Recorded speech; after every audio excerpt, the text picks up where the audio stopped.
My daughter is asleep. Mila is not going to be assisting me today. Right now is my time to start getting ready for dinner. And I'm literally just going to use whatever I have in my fridge to make charro beans. Now, I know I do not have all the ingredients that I would normally need to make this, but I'm going to make it work. And I'm using an Instant Pot. So I put my Instant Pot on the saute setting. Wait, did I? I did not. Wait, did I? I didn't. Oh my gosh. I just put my Instant Pot on the saute mode and I threw in some chorizo. Chorizo de San Manuel.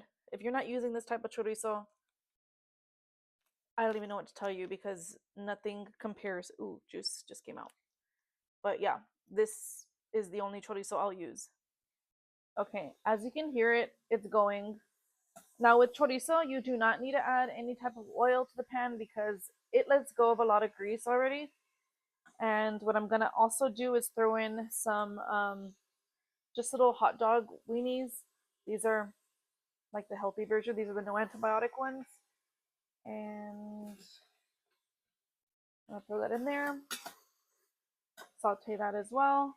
And I'm probably gonna saute in some garlic.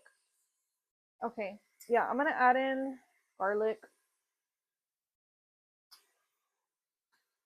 I love garlic.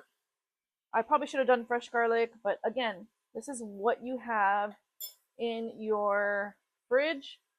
Like for instance, I should most likely, oh my goodness, I should be using bacon, but I don't have bacon. That's what it's looking like so far.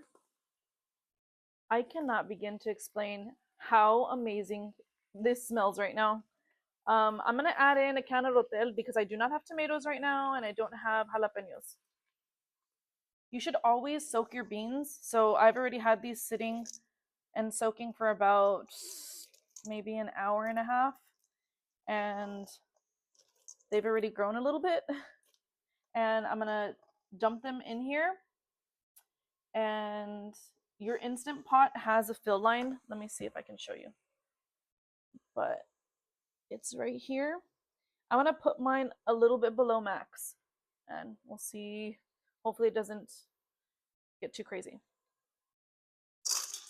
Throwing in my beans. We need every little bean. And then here goes my water.